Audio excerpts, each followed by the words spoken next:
S&S Green Projects సమర్పించు property Guru powered by accurate developers మరియు APRealTV.com, the first real estate web channel.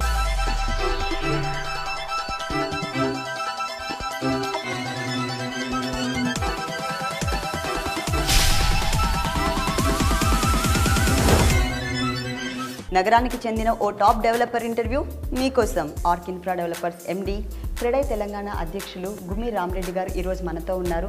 మరి క్రెడై తెలంగాణకి సంబంధించి ఆయన చాలా విషయాలు అడిగి తెలుసుకుందాం. Hello sir. Sir, CREDAI Telangana ఇప్పుడిప్పుడే పుట్టింది కదా, మరి దీన్ని డెవలప్ చేయడానికి ఎలాంటి వ్యూహాలు రచిస్తున్నారు సార్? క్రెడై తెలంగాణలో ఇప్పుడు ఆల్రెడీ ఒక 4 చాప్టర్స్ ఉన్నాయి. వీళ్ళందరినీ ఎక్కడైతే కొన్ని తక్కువ ఉన్నప్పుడు కొన్ని పట్టణాన్ని కలిపి ఒక చాప్టర్, సపోజ్ నల్గొండ ఉంది, నల్గొండ, మిర్యాలగూడ, సూర్యాపేట కలిపి ఒక చాప్టర్గా ఏర్పాటు చేయాలని. సో ఇదంతా ప్రణాళికలో ఉన్నాము. మహబూబ్ నగర్లో దాదాపు మంచి డెవలపర్స్ ఆల్రెడీ కొంతమంది ఐడెంటిఫై చేయడం జరిగింది. సో అక్కడ ఒక చాప్టర్ ఏర్పడుతుంది. అలాగే మంచిర్యాలలో, జగిత్యాలలో, నిజామాబాద్లో, సో అన్ని పట్టణాలు, ఈవెన్ ఆదిలాబాద్లో కూడా కొన్ని ఉన్నాయని తెలిసింది. ఇంకా మేము ప్రతి చోటికి వెళ్ళి సో డెఫినెట్గా అందరి డెవలపర్స్తో మాట్లాడి సో లోకల్గా కొన్ని చాప్టర్స్ అన్ని జిల్లాల్లో ప్రతి డెవలపర్ని సో క్రెడై ప్లాట్ఫామ్కి తీసుకురావాలనే ఉద్దేశంతో ఉన్నాం. సార్, నిర్మాణ రంగం ఎలాంటి సమస్యలను ఎదుర్కొంటోంది? దీన్ని పరిష్కరించడానికి ప్రభుత్వం నుంచి ఎలాంటి సహాయ సహకారాలు ఉంటే బాగుంటుందని మీరు అనుకుంటున్నారు? ఆల్రెడీ మేము సమస్యల్ని సీఎం దృష్టికి తీసుకెళ్ళడం జరిగింది. సో చాలా సమస్యలు అన్నిటికీ ఒక రోజు మాకు క్రెడై మెంబర్స్కి దాదాపు 5 గంటల సమయం సీఎం గారు మాకు కేటాయించారు.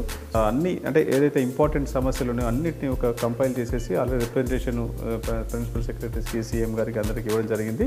సో దాని మీద సీఎం గారు అంటే ఆల్రెడీ ప్రిన్సిపల్ సెక్రటరీ దాన్ని స్టడీ చేశారు. సో మళ్ళీ ఒకసారి మమ్మల్ని పిలిచేసి మమ్మల్ని అంటే ఏ సమస్య మీద మళ్ళీ ఒకసారి డిస్కషన్ చేసేసి ఆ సమస్యని పరిష్కార దిశగా ఆల్రెడీ అడుగులు వేస్తున్నాం. సార్, ఎప్పుడు కూడా విదేశాల్లోనే కన్వెన్షన్ నిర్వహిస్తూ ఉంటారు కదా, ఈసారి ఎక్కడ నిర్వహించబోతున్నారు? దీనిలో పాల్గొనడం వల్ల మీ సభ్యులకు కలిగే ప్రయోజనం ఏంటి సార్? క్రెడై నేషనల్ నుంచి ఎవ్రీ ఇయర్ అంటే ప్రతి సంవత్సరము విదేశాల్లో ఏదో ఒక దేశంలో ఒక కన్వెన్షన్ నిర్వహిస్తుంటారు. దాన్ని నాట్కాన్ అని పిలుస్తుంటాము. సో లాస్ట్ ఇయర్ ఇండోనేషియాలో జరిగింది, అంతకుముందు మాస్కోలో, ప్రీవియస్ ఇయర్ బార్సిలోనాలో, అంటే దేశాల్లో ప్రతి ఇంపార్టెంట్ లొకేషన్స్ అన్నీ మనము ఐడెంటిఫై చేసేసి ఎవ్రీ ఇయర్ ఏదో ఒక దేశంలో ఈ కన్వెన్షన్, ఇది 15వ కన్వెన్షన్ ఈ సంవత్సరం నిర్వహిస్తున్నారు. ఈ కన్వెన్షన్ ఈసారి ఇస్తాంబుల్లో, టర్కీలో నిర్వహిస్తున్నారు. సో ఎస్పెషల్లీ ఈ కన్వెన్షన్ వల్ల ఏంటంటే all the developers across the country, మొత్తం దేశం మొత్తం నుంచి దాదాపు 800 నుంచి 1000 మంది ఒక దగ్గర అందరూ చేరుతారు.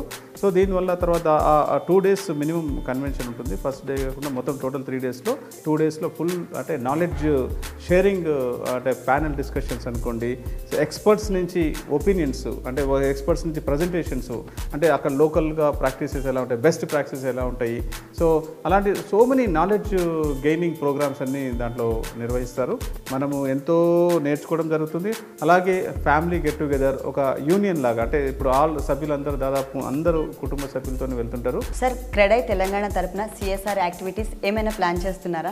క్రెడై తెలంగాణ తరఫున CSR యాక్టివిటీస్ ఆల్రెడీ ప్లాన్ చేస్తున్నాము. ఎస్పెషల్లీ ఏంటంటే స్వచ్ఛ తెలంగాణ, తర్వాత హరితహారము, ఈ 2 ప్రోగ్రామ్స్ చాలా ఇంపార్టెంట్ ప్రోగ్రామ్స్.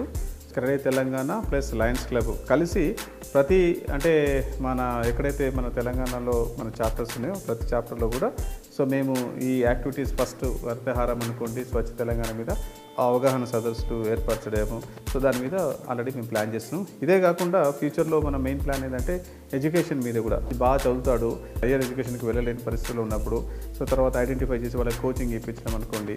సో ఆల్రెడీ నేను ఆర్క్ ఫౌండేషన్ అనే సంస్థ ద్వారా కొన్ని ఆల్రెడీ యాక్టివిటీస్ చేస్తున్నాను.